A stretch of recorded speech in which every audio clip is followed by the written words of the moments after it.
Hello everybody, what is going on? Jimmy here, back with another video. Hope that you're doing well. Today, my friends, we have a review of one of my most highly anticipated games of 2021, and that was Pokemon Brilliant Diamond and Pokemon Shining Pearl. I was so excited for this game to come out, and honestly, I played an absolute ton of it. I beat the game on Diamond, I beat the game on Pearl. It was just such a fun time, an absolute blast, and I have to say, I really enjoyed myself, but it was not perfect, and that's what we're going to be talking about today. So if you're new to this channel, before we get started, it would mean a lot to me if you left a like on this video, if you do end up enjoying it, and subscribe to the channel. Also, drop me a comment down below after the video letting me know what you thought of this video and how you liked the game. Alright, now let's get into it. So to start, I say we talk about the most important thing with any video game ever. Let's start with gameplay. Now, when it comes to gameplay, you'll be pretty much traversing through the Sinnoh region in a top-down map, and that is really great, and I really enjoyed it. It really took me back to the DS days. I have to say that ILCA did a great job recreating this classic game in terms of preserving its gameplay and overall feel. I think they did a phenomenal job with that. It was probably the help of Masuda, since he directed the original game. He was probably going to make sure that they did not mess this up, because this was going to be a serious detriment if done incorrectly, and I seriously think they absolutely nailed it. After the public's reception of Sword and Shield, I feel like if this game would have been really bad too, a lot of people would have just been done with Pokemon and not even given Legends Arceus a try. So I feel like they were kind of in an awkward position where they had to put their best foot forward here, and they had to try to recreate this game perfectly. I think the main reason why a lot of things were not changed in this game is because of the fact they were kind of scared to change things to see what fans would think. You know what I'm saying? So they left all of it alone, and I feel like that's to its detriment in some areas, but we'll get back to that later. Now, we're talking about battles and gameplay like that. Random encounters are still a thing here, which I know for some people is a bad thing. For me personally, I've never been offended by random encounters. I figure it this way: you're going to have to do the battle either way. Whether you see the Pokemon and you walk up to it like in Sword and Shield, or you walk 2 steps forward and you get a random encounter, it's somewhat similar. I guess with Sword and Shield, you can kind of control if you want to go into that battle, but sometimes they pop up at you and it basically is a random encounter anyways. So really, I don't agree with people when they say that random encounters are a terrible thing and that they hate them, because I feel like they're pretty necessary, and I feel like a lot of the new JRPGs, and including Pokemon Sword and Shield, had random encounters. Sometimes you'd be going places and a Pokemon will pop up out of the grass and just attack you. Even though it's not technically a random encounter in the traditional sense, in my opinion, that's still a random encounter, and I do not think that the random encounters actually drag this game down one little bit. Next, let's talk about the actual, the combat system. So the combat system is the usual turn-based Pokemon combat. It is definitely dumbed down compared to other JRPGs, but I will say in this game, you are going to have to think a little more than you would for pretty much every game X and Y and up. X and Y being included in that, I mean. Pretty much Black and White 2 was like the last time I ever had to even try in a Pokemon game, and I think that this is the first time since then I've actually had to try. I mean, the Sinnoh region's Pokemon League was incredibly difficult. I was actually shocked how hard it was. Now, I'm not going to pretend like it was the hardest thing in the entire world for me, but it did take me a couple attempts to take Cynthia down, which really did make my day, because I really wanted Cynthia's boss fight to be difficult, and they honored her legacy of being an absolute nightmare to take down, and I'm so grateful for that, because the last thing I would have wanted for it to be an absolute cakewalk. Now, the balancing is kind of bad. Despite Cynthia's battle being really great, I could take out the Elite Four every single time I went through them without dying once, and I'd die to Cynthia every time for like 3 times in a row. So that was kind of weird. The balancing was kind of off. There were certain parts of the game where you barely had to try at all, and then there was other parts of the game that spiked up in difficulty relatively extreme, and I think that that's kind of shocking, especially for a game targeted towards children. This is why I really feel like Game Freak, ILCA Inc., and the Pokemon Company in general, we need difficulty options. That would be absolutely phenomenal. But when it comes to gameplay and overall everything about the gameplay, I'd say that they did a pretty great job, and I have to say I'm genuinely impressed. Now, when it comes to graphics, it's a little bit of a different story, right? Now, I'm one of the people who really liked the Pokemon BDSP graphics, and I feel like a lot of people really hate them.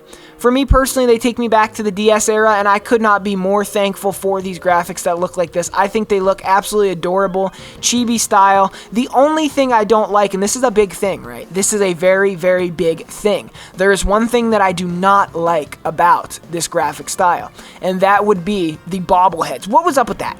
Like, you didn't have to make their heads that big. Like, I get you were trying to preserve the DS look, but come on. You could have trimmed down their heads. I mean, they look so stupid sometimes. I mean, I was like, my God, this looks dumb. And then other times it looked great when you're, like, doing an actual battle and they put you in the, you know, like the battle where you see the character models throughout the game? Yes, that looked really nice. But some cutscenes, when they had them as bobbleheads, I wasn't feeling the bobbleheads. I really wasn't. So I hope if they do another remake like this, that they fix the bobblehead syndrome. I'd love to see another remake like this, a black and white, a black white too. That would be phenomenal. Heart Gold, Soul Silver like this. Let ILCA just recreate all the classics. That'd be phenomenal, because I think they did a great job. But yeah, so the art style and everything like that, I really did like, but I know a lot of people did not like. Performance. Let's get on to performance. Now, when it comes to performance, the game actually runs really well. I know Unity is kind of a tough one to optimize properly, and a lot of games built in Unity tend to run like shit. So I was kind of worried that this game would run worse than Sword and Shield, and surprisingly, it runs significantly better. Like, I mean significantly better. So basically, I only had the frame rate drop just a couple times through my entire playthrough, and truthfully, none of them were to the point where it actually ruined the game at all. It was very brief. Definitely a better frame rate than something like Breath of the Wild, that's for sure. Definitely a better frame rate than something like Sword and Shield. Definitely a better frame rate than a lot of the AAA Nintendo titles. I gotta say, I think they did a pretty good job over at ILCA kind of getting this game to work right. There was some artifacting, though, in some places. I'm not sure what that was about. At first, I thought it was my Switch, and I changed switches. It wasn't my Switch. Maybe it was the game cartridge? I'm not necessarily sure about it, but it was just kind of strange, and I feel like that was kind of weird. But it was very minor, and it happened a lot at the top of caves. I'd see all these black lines and artifacting all over the screen. That was kind of wild, and honestly, it didn't really look good at all, but it was very minor, and it only happened about 3 times, but I could easily replicate it, which was kind of a weird thing too.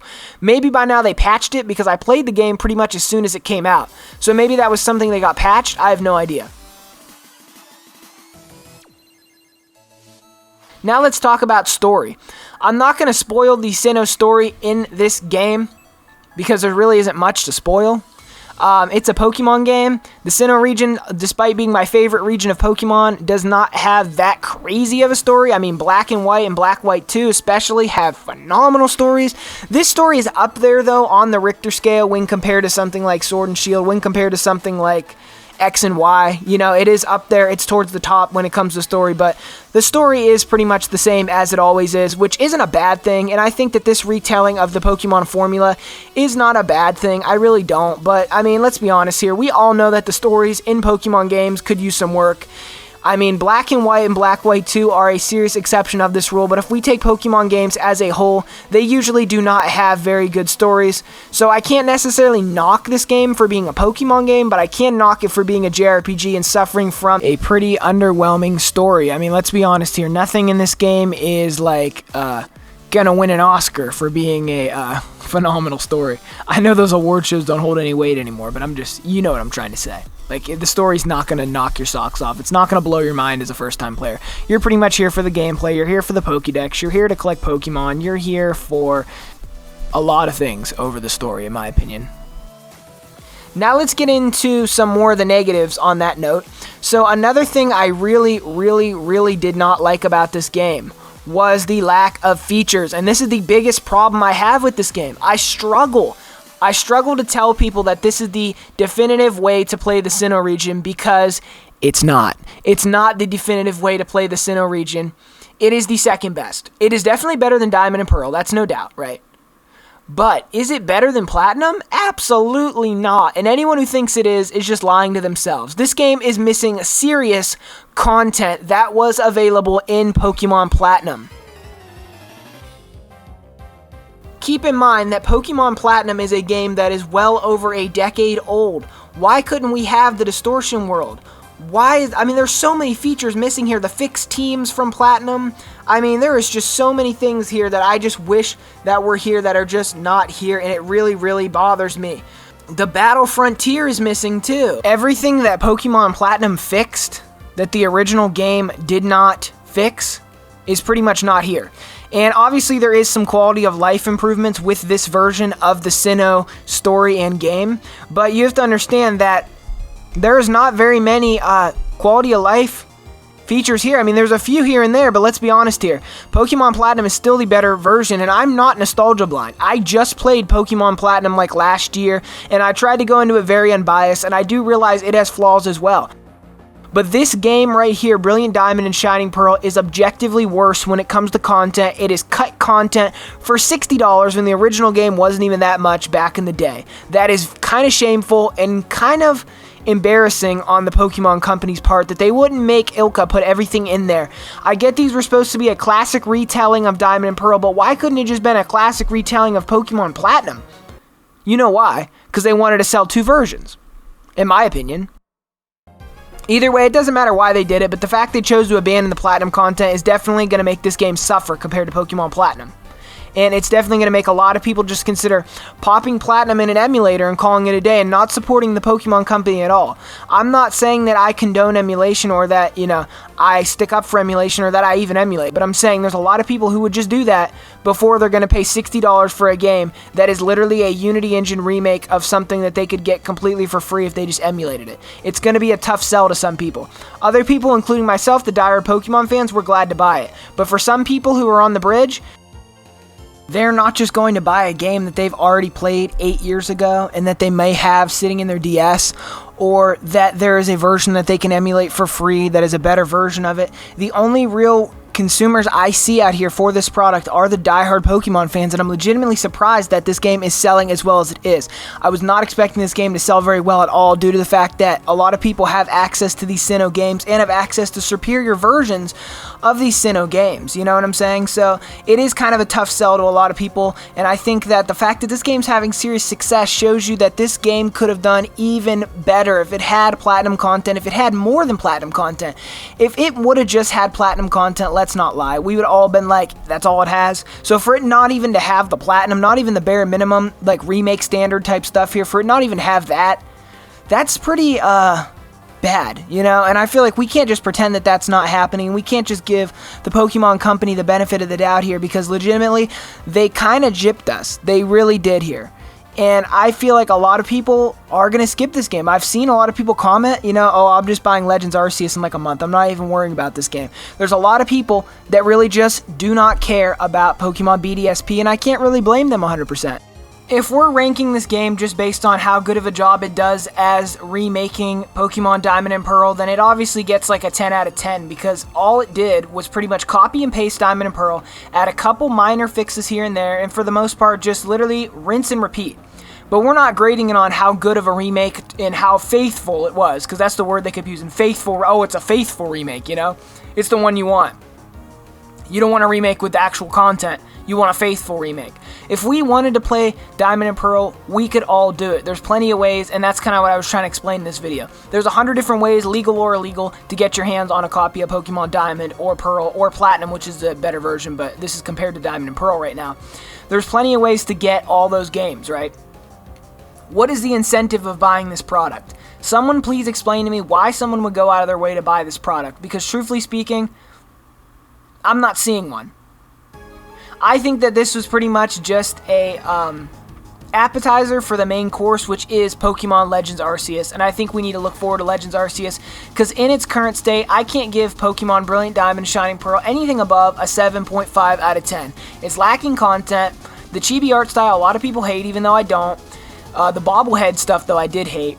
The game is... It's just, there's some serious problems here, and despite it being the best Pokemon game I've played in years, that's not saying much with the more recent Pokemon games that have been released. That's really not saying much. That's not holding the same weight that would have held 15 years ago. It's just not. Pokemon games have just fallen down so far to the point that a faithful remake that just rips off an old DS game is like the best game we've had in years. But that does not mean that it's good. You know what I'm saying? That does not mean that it's actually good. This game at a 7.5 out of 10 has a lot of wrong, it has a lot of right, and I think that a 7.5 is fair because it is truly an enjoyable game, but it is missing a lot of things.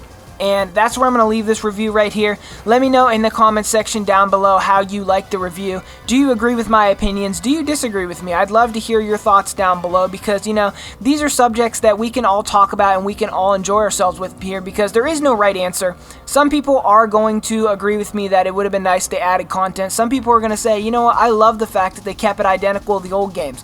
There is no right or wrong answer here, but these are my opinions. The only objective statements really I said in this video is that it didn't have the content from Platinum, but that's not an objective statement that everyone would want that. You know what I'm saying? Maybe somebody doesn't like the Distortion World. I don't know how you couldn't like the Distortion World, but maybe somebody does not like the Distortion World and they're actually thankful that it's not present here. I don't know. All I know is I'm so thankful for all of your support, and I'll be seeing you all in the next video. Thank you so much for watching. Jimmy out of here.